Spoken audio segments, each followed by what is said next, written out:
A aula é sobre sistema imune, a terceira parte de antígenos. Na última parte nós falamos de processamento de antígenos e ligação ao HLA. Então, os antígenos, revisando, eles podem ser englobados por dois mecanismos, ou eles podem ser fagocitados por intermédio de um anticorpo, ou ainda, ou pelo sistema complemento, assim como eles podem se fundir a uma célula por meio de mecanismos de fusão com receptores celulares, ligantes do vírus, por exemplo, com receptores celulares.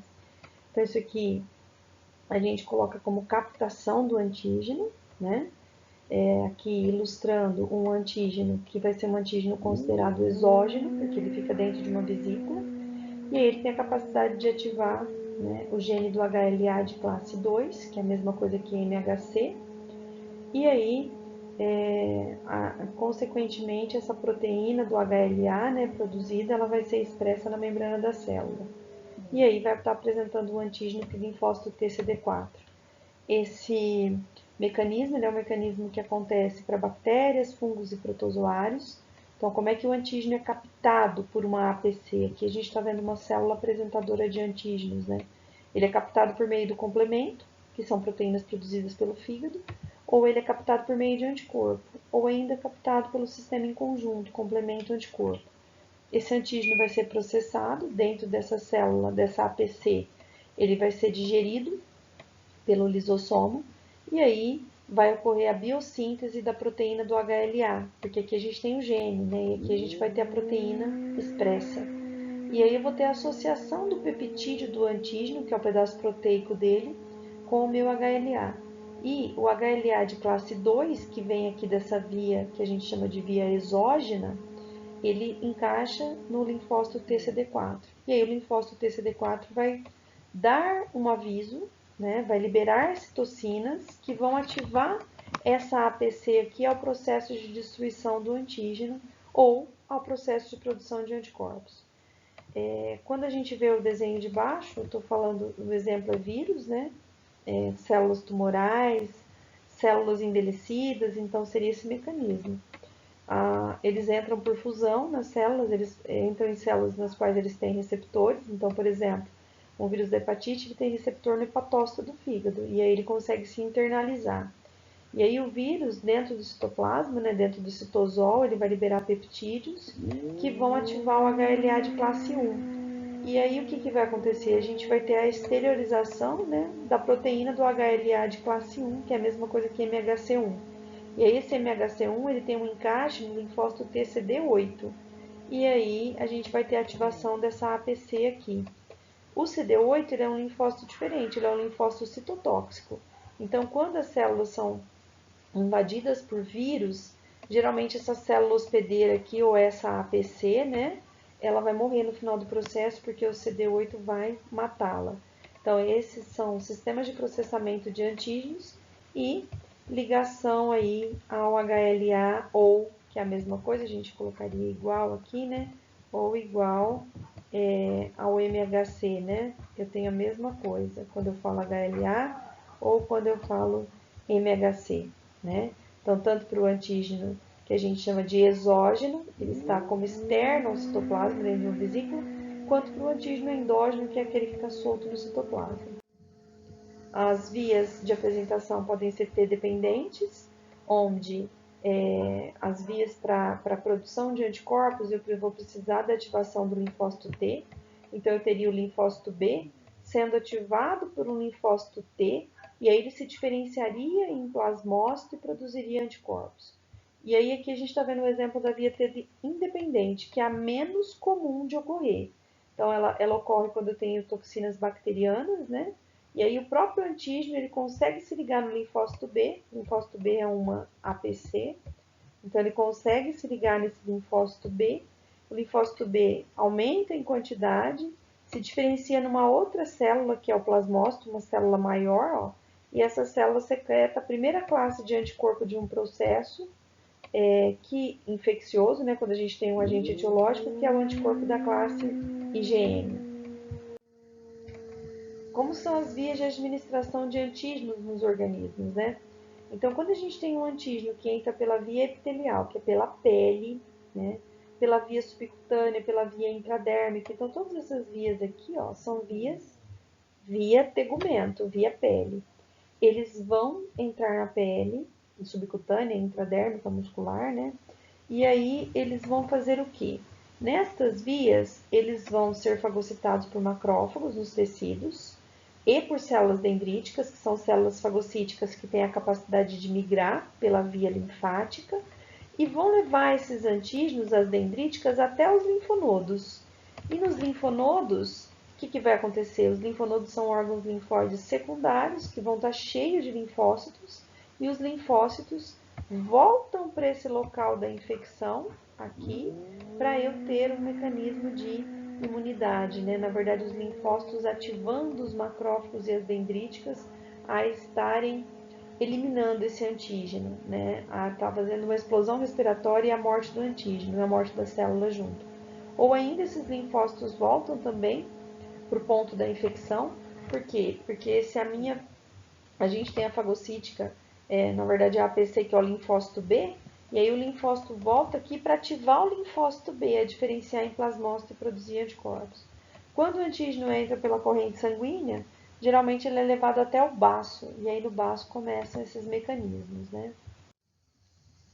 Aí vem uma pergunta, por que nós rejeitamos transplantes de órgãos? A gente já discutiu um pouco, né? Então a gente rejeita transplantes de órgãos principalmente por incompatibilidade entre os tecidos. Por isso que precisa ter histocompatibilidade entre o doador e o receptor. E o principal mecanismo de compatibilidade entre os tecidos são as moléculas do HLA ou MHC, que é a mesma coisa, ó. Então, a individualidade biológica, a individualidade de cada pessoa, é definida pela presença na superfície de células de macromoléculas, que são diferentes das macromoléculas das células do indivíduo de outra espécie. Então, as minhas moléculas do HLA, elas são diferentes do HLA, por exemplo, de um cão. Elas são diferentes do HLA de outra pessoa. E, por vezes, elas são diferentes mesmo no meu organismo que passou por um processo de mutação. Então, numa célula tumoral, eu tenho uma diferenciação celular numa célula tumoral, numa mutação. E aí, o que vai acontecer? Eu vou ter resposta imune contra essa célula tumoral, então essa célula vai ser destruída. No início de um tumor, a resposta imunológica consegue bloquear o processo de mutação, mas vai chegar uma hora que essa célula tumoral ela vai estar se replicando tão rapidamente que a nossa produção pela medula de células não consegue acompanhar. E aí é quando se começam a formar as massas de tumores, né? Massas numa determinada região, ou até o deslocamento dessas massas aí que a gente chama de metástase, que são formações de tumores em outros pontos. Então, por que nós rejeitamos transplantes de órgãos? Porque o HLA ou MHC, ele é diferente entre os indivíduos, de espécies diferentes, dentro da mesma espécie e às vezes até mesmo dentro do mesmo indivíduo. Então, para um transplante de órgão, precisa ter compatibilidade entre o HLA ou MHC do doador e do receptor. Então, o HLA ele é um gene que está no cromossomo, a gente já viu, né? Ele faz parte dos cromossomos 6, 17 e 20 dos seres humanos. Ele é um sistema, então esse HLA é um gene que vai dar origem a duas classes de proteína, então são proteínas do HLA de classe 1 e o de classe 2. E aí eles fazem resposta ao nosso organismo a transplantes, tumores e apresentam antígenos. Então, o HLA ele é a molécula de proteína expressa, ele está lá no gene da célula. O gene entra em transcrição, em tradução, síntese proteica, produz uma proteína, que é o HLA. E o HLA vai ser expresso na superfície das células. E ele pode estar carregando junto com ele um antígeno, peptídeo de um antígeno. Então, o HLA é um sistema de apresentação de antígenos. Para quem? HLA apresenta antígenos para os linfócitos T. Ou é para o CD4 ou é para o CD8, né? Por quê? Por que não para o B? Porque o B, ele é uma APC, ele não é uma célula que está no final da via. No final da via, ou é o linfócito TCD4 ou o linfócito TCD8. A gente chamou o HLA de antígenos de histocompatibilidade. Histo de tecido, compatibilidade entre os tecidos. O HLA de classe 1 se liga no linfócito T CD8 E o HLA de classe 2 se liga no linfócito T CD4. O que a gente também tem de antígenos? Então, o HLA está presente em todas as células do organismo humano e ele pode ser expresso na forma de proteína na membrana da célula. Outros antígenos que a gente tem são os antígenos de hemácia, os antígenos eritrocitários. E aí a gente teria ali do sistema ABO, RH e os outros sistemas sanguíneos, né? As hemácias são as únicas células do organismo que não têm o gene do HLA. Por isso que quando uma hemácia está infectada, por exemplo, na malária é o plasmodium, é o parasito, o agente causador, ele infecta, ele entra dentro da hemácia para se replicar. E a hemácia, no processo replicativo, ela sofre uma hemólise, ela explode, né? E a principal característica da malária é causar uma anemia severa, porque a hemácia acaba explodindo. Isso ocorre muito porque a hemácia não tem HLA. Então, ela não consegue apresentar o antígeno aí para as células fagocíticas. Na malária, o antígeno vai ser fagocitado só quando ele está solto na corrente sanguínea, porque não existe o processo de apresentação por meio do HLA. Então, antígenos eritrocitários, antígenos que estão dentro de hemácias, é a mesma coisa que eu falar eritrocitários, eles não são apresentados. Fatores que influenciam a imunogenicidade. Então, quais os fatores que podem influenciar na minha resposta imune a um agente etiológico? É isso. Primeiro, relação filogenética entre o parasita e o hospedeiro. Quanto mais distante for a nossa árvore genética, né, o nosso processo evolutivo entre parasita e hospedeiros, maior vai ser a nossa resposta imune, né? Então, a gente faz muita resposta a euminto, a protozoário, a vírus, a bactérias, né? Complexidade molecular. Quanto mais complexo for esse antígeno, quanto maior a quantidade de proteínas nele, maior vai ser a minha resposta imunológica. Por quê? Porque a gente viu que quanto mais proteico, mais imunogênico é o antígeno. Quanto maior o tamanho, maior é a minha resposta imunológica, né? Outra coisa, quanto à acessibilidade, os antígenos que estão em pontos mais acessíveis ao sistema imunológico, eles vão ser fagocitados mais rapidamente. Então, por exemplo, quais são as piores doenças? Aquelas que estão no sistema nervoso central. Por quê? Porque o acesso das células ao sistema nervoso central é muito limitado, porque a gente tem aí a barreira hematoencefálica, que é uma barreira protetora, né? Então, quando o agente etiológico chega no sistema nervoso central, é muito difícil a resposta imune, porque ela é uma barreira. A mesma coisa quando a gente tem antígenos dos olhos. Os olhos também são uma barreira, né? Quando a gente tem antígenos no feto, a placenta também é uma barreira, né? Então, a acessibilidade, ela dificulta a resposta imunológica. O antígeno tem que estar acessível para ser realmente destruído, né? Então, um antígeno que cai no sangue, rapidamente ele é fagocitado e destruído. Um antígeno que está na pele, no tecido, ele também é rapidamente destruído. Um antígeno que entra por via oral, pela boca, né? Então a gente tem chances maiores. E tudo depende do hospedeiro. Por que do hospedeiro? Porque tem indivíduos que são imunocomprometidos por questões de doença, então, por exemplo, HIV, mononucleose infecciosa, tumores, doenças autoimunes, né? Porque ele toma imunossupressor. Então, várias condições aí que podem ser condições de imunossupressão e que vão dificultar a resposta imunológica. Gestante, porque durante a gestação os mecanismos de imunidade eles estão diminuídos para não rejeitar o feto. Idosos, porque na verdade ele entra num processo de senescência imunológica, então os anticorpos começam a baixar os títulos, isso é uma senescência, e muitos deles desaparecem, então ele volta a fazer doenças que ele fez lá quando ele era criança, né?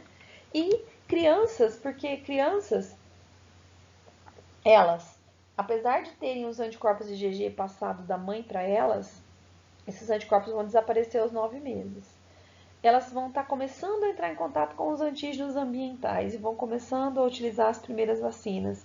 Então, criança, até os 5 anos de idade, ela é considerada imunocomprometida. Depois que começa a melhorar a resposta imunológica. Por quê? Porque aí ela já tomou a maioria das vacinas, entrou em contato com o antígeno para produzir anticorpos, e porque ela já entrou em contato com vários antígenos ambientais, né? Então, depende muito do hospedeiro também. Então, os antígenos, eu coloquei aqui um exemplo, uma infecção por fungos na medula óssea. de um indivíduo com histoplasmose, né? Então, o histoplasma capsulatum é um fungo que causa histoplasmose. E a gente vê aqui um macrófago lotado, né, desse fungo, recheado com partículas fúngicas. Um fungo na medula óssea é difícil de ter resposta imunológica, apesar da medula ser uma célula de produção de células, ser um local de produção de células, para uma célula vir da corrente sanguínea e entrar dentro da medula do osso, existe uma dificuldade grande, né? Então, quando a gente tem infecções ósseas, que são chamadas as osteomielites, pode ser fúngica, pode ser bacteriana, é muito difícil o tratamento, né? Se for uma bacteriana, por exemplo, 42 dias de antimicrobiano para tentar resolver o problema, né? E fúngica também é pior do que bacteriana na medula óssea por muito tempo. Tripanossomas de um caso de doença do sono. Esses protozoários vivem no sangue, né? Então tem tripanossoma que causa doença de Chagas, tem tripanossoma que causa doença do sono, chama mosca do Tsetse, né? Aqui eu já tenho uma resposta imune mais fácil. Por que eu tenho uma resposta imune mais fácil? Porque está na corrente sanguínea, é mais fácil de ser fagocitada, é mais fácil de eu ter resposta imunológica. Então a resposta imune ela também depende muito da localização do antígeno. E os antígenos também têm mecanismo de escape. Do mesmo jeito que a gente tem mecanismo de resposta imune, eles têm mecanismo para escapar da resposta imune, né? Então aqui a gente vê o ascaris pode chegar até 30 centímetros de comprimento. Como a maioria dos vermes parasitários, eles estão virtualmente fora do alcance do sistema imune. Por quê? Porque se ele tem 30 centímetros e as células são microscópicas, quer dizer que eu não vou fazer resposta imune a eumintos de fagocitose, não tem como fagocitar esses micro-organismos grandes. Então aqui a gente vai ter um outro mecanismo de resposta imune, que é o mecanismo de citotoxicidade. Cito de célula, toxicidade a célula. Então eu vou ter várias enzimas, né, que vão perfurar esse micro-organismo e outras que vão aí matá-lo por toxicidade, né? Então não é fagocitose, é citotoxicidade, a gente ainda vai estudar.